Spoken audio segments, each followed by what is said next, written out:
Hello, you. Wrong channel. If I sound weird, it's because I've got a stinking cold. It's the cold that's been going around Mrs. Chinny's work. Done multiple tests of COVID all week, and the people at her work have been doing tests for COVID. No one's got COVID. It's just a horrible, horrible cold. But something very exciting has just arrived back here at Chinny HQ. And long-term viewers will know what this is because they would have seen it pre-pandemic.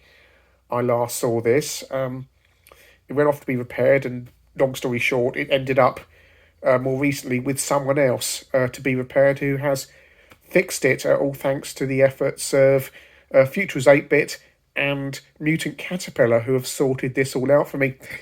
I saw this on eBay over 2.5 years ago, and I was just like, yes, this is the most exciting thing ever, because it's a Sony Hitbit, and it's got a built-in tape deck like a 464, and lovely buttons and a little joystick there. I can't show you at the moment. I can't get that out. There we go. I can get it out. Look at that, like an Enterprise. A little joystick, and it's still got it. And it was an amazing find. Didn't cost a huge amount of money, and I thought, looked at it and went, yeah, that's so cool, as you do sometimes. Sadly, it had a problem with the joystick ports, which were also interfering with the keyboard matrix. So it had dead keys. And yeah, it went off to be repaired, but now it has been, as I rescued and repaired, and I'm really glad to have it back. Video probably not this side of summer, because I've got another. I mean, this is the time to get another MSX in, right? Just after I bought a Panasonic A1 MSX2 off Johnny Blanchard last week. So you wait ages for one MSX and then two turn up at once like buses. But I'm so excited to have this. I really, really am. It's just an MSX, but it just presses all my buttons. It presses all my buttons with this built-in cassette deck. It's got a bit recorder. Wow.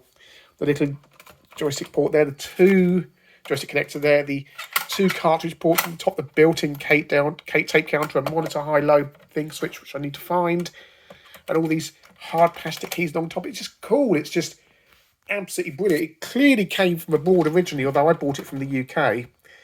It's got a European plug on it, but yes, so cool. So I'm going to look forward to reviewing this and using it. It's just one of those machines where you think, wow, it's that quirkiness, that it's just going to run MSX games, but it looks like what a computer should look like. I mean, no offense, Commodore 64 up there.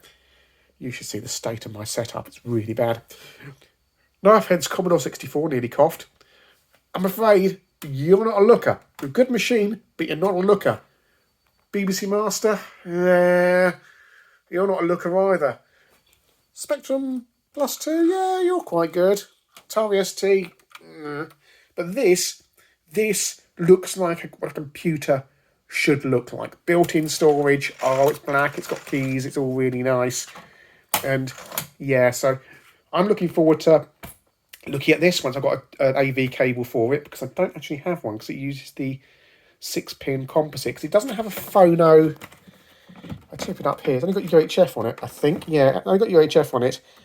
That's the phono video audio out there. So you've got to get a cable for it, and I don't think I have, or if I did have it, I gave it away when I sold the other MSX a few months ago, the standard Hitbit that I never used. But yeah, really cool to have this, really pleased. And again, thank you to Rod at the Futures 8-Bit, buy their titles and all their stuff, and Mutant Caterpillar over in, I think it's Aberystwyth in Wales, who do superb repairs, and Ian there who sorted this all out so superbly. So big thumbs up for me. I'm going to go quietly and cough myself to whatever in the other room.